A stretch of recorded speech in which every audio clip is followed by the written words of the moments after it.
السلام علیکم ورحمۃ اللہ وبرکاتہ۔ میں ہوں آپ کی رائٹر ایمان فاطمہ۔ امید کرتی ہوں کہ آپ سب بالکل ٹھیک ٹھاک فٹ فاٹ ہوں گے، اور میں آج آپ سب کو دوبارہ سے اپنے چینل پر ایک نیو ناول کے ساتھ ویلکم کرتی ہوں، اور امید کرتی ہوں کہ جیسا پیار آپ نے مجھے میں تیرے قربان پر دیا ویسا ہی اس پر بھی دیں گے، اور آپ سب کی بہت ساری حوصلہ افزائی کی ضرورت ہے، اور میرے پاس ٹائم کی قلت بہت زیادہ ہے، تو آپ سب کو اگر کوشش کر کے روز ایپیسوڈ دے دوں تو ٹھیک ہے، ورنہ پھر ایک دن چھوڑ کر ایک دن کے بعد انشاءاللہ تعالی ایپیسوڈ دیا کروں گی، اور امید کرتی ہوں کہ آپ میری اس مجبوری کو سمجھیں گے۔ تو میں نیو ناول کے متعلق بتا دوں کہ یہ ناول بھی بہت زبردست سٹوری ہے اور آپ سب کو بہت زیادہ پسند آنے والا ہے۔ تو اس ناول کی مختصر یہ سٹوری ہے کہ اس میں ایک لڑکی اپنی زندگی میں بہت سارے مشکل حالات دیکھتی ہے، اور وہ ایک ایسے انسان سے شادی کرتی ہے جو کہ اپنی محبتوں میں بہت زیادہ شدت پسند ہے۔ تو وہ اس شدت پسندی میں اسے تکلیف اور ایذا دیتا ہے، اور جس کی وجہ سے وہ اپنے بچوں کو لے کر علیحدہ ہو جاتا ہے، اور یہ اپنی زندگی میں کیسی مشکلات دیکھتی ہیں یہ تو آپ کو ناول پڑھنے کے ساتھ ہی معلوم ہوگا۔ تو انشاءاللہ تعالی اس کی ایپیسوڈ آتی رہیں گی، تو آپ ہر ایپیسوڈ پہ کمنٹ کر کے مجھے بتائیے گا، اور اگر کسی بھی قسم کی آپ کو کمی کوتاہی نظر آئے تو آپ مجھے فوراً سے بیشتر ٹال کر کہہ سکتے ہیں، آپ میری رہنمائی کر سکتے ہیں، اس میں کوئی بھی مائنڈ کرنے والی بات نہیں ہے۔ تو اب ایپیسوڈ کی طرف جانے سے پہلے آپ سب سے ریکویسٹ کرتی ہوں کہ اگر آپ نے میرا چینل سبسکرائب نہیں کیا تو پلیز میرا چینل سبسکرائب کر دیجئے گا، اور بیل آئیکن پہ دبا کر ہر نئی آنے والی ویڈیو کو سب سے پہلے دیکھیے۔ اور بیل آئیکن پہ دبانے کا یہ فائدہ ہوگا کہ آپ کو ہر ویڈیو کا نوٹیفیکیشن وصول ہو جائے گا، اور آپ بڑی آسانی سے ایپیسوڈ کو ریڈ کر سکیں گے۔ اس کے علاوہ میرے ناول تربت دل اور میں تیرے قربان پلے لسٹ میں مکمل موجود ہیں، تو اس کا میں لنک ساتھ میں نیچے ڈسکرپشن میں بھی دیتی ہوں ہر بار۔ تو ڈسکرپشن میں تمام ایپیسوڈ اور مکمل ایپیسوڈ موجود ہیں دونوں ناولز کی، تو جنہوں نے ابھی تک ان ناول کو نہیں پڑھا تو وہ وہاں جا کر ان ناولز کو پڑھیں، اور مجھے کمنٹ سیکشن میں ضرور بتائیے گا کہ آپ کو وہ ناول بھی کیسے لگے۔ اور اس کے علاوہ میرے لیے دعا کرتے رہیے گا۔ تو اب بغیر کسی توقف کے آپ کو انتظار کروائے بغیر یہی کہوں گی کہ اب ایپیسوڈ کو ریڈ کیجئے اور مجھے بتائیے کہ آج کی ایپیسوڈ آپ کو کیسی لگی۔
اگر آپ نے میرا چینل سبسکرائب نہیں کیا تو ایک بار پھر آپ سے کہتی جاؤں کہ پلیز پلیز میرا چینل سبسکرائب کر دیجئے گا اور بیل آئیکن پہ دبا کر آپ کو فائدہ یہ ہوگا کہ آپ میری ہر نئی آنے والی ویڈیو کا نوٹیفیکیشن وصول کر سکیں گے اور اسے آسانی سے ریڈ کر سکیں گے۔ تو بیل آئیکن پہ ضرور دبائیے گا اور اس کے علاوہ میری ویڈیوز کو لائک کیجیے گا، شیئر کیجیے گا اور کمنٹ کر کے بتائیے گا کہ آج کی ایپیسوڈ آپ کو کیسی لگی۔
اگر آپ نے میرا چینل سبسکرائب نہیں کیا تو ایک بار پھر آپ سے کہتی جاؤں کہ پلیز پلیز میرا چینل سبسکرائب کر دیجئے گا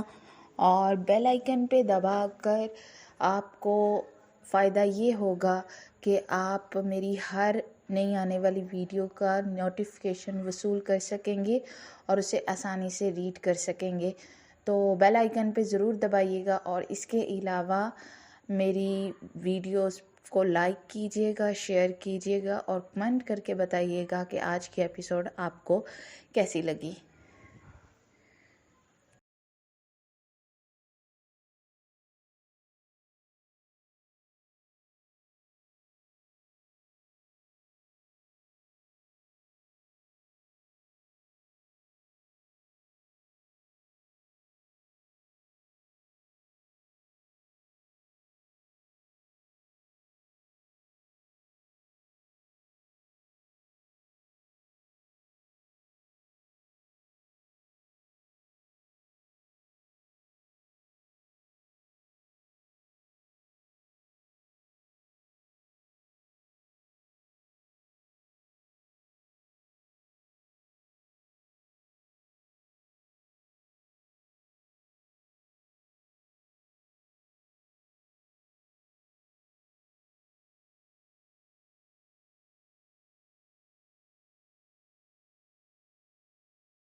آج کے لیے بس اتنی ہی ایپیسوڈ. جانے سے پہلے پھر ریکویسٹ کروں گی کہ اگر آپ نے چینل سبسکرائب نہیں کیا تو پلیز میرا چینل سبسکرائب کر دیجیے گا اور بیل آئیکن پہ دبا کر ہر نئی آنے والی ویڈیو کو سب سے پہلے دیکھیے. بیل آئیکن پہ دبانے سے فائدہ یہ ہوگا کہ آپ کو میری ہر ویڈیو کا نوٹیفیکیشن وصول ہو جائے گا، جس کے بعد آپ بڑی آسانی سے ایپیسوڈ کو ریڈ کر سکیں گے. اور اس کے علاوہ جس نے تربت دل اور میں تیرے قربان نہیں پڑھا تو وہ نیچے ڈسکرپشن میں اس کا لنک موجود ہے دونوں ناولز کا، تو وہاں جا کر وہ ناول پڑھے اور اس کے بعد کمنٹ سیکشن میں جا کر مجھے بتائے کہ آپ کو اب تک کے میرے تمام ناول کیسے لگے، اور کسی بھی قسم کی اگر آپ کو کمی کوتاہی اس ناول میں بھی محسوس ہو تو مجھے ضرور بتائیے گا. آج کے لیے بس اتنا ہی. کل پھر انشاءاللہ تعالی حاضر ہوں گے. تب تک کے لیے اجازت دیجیے. اللہ حافظ.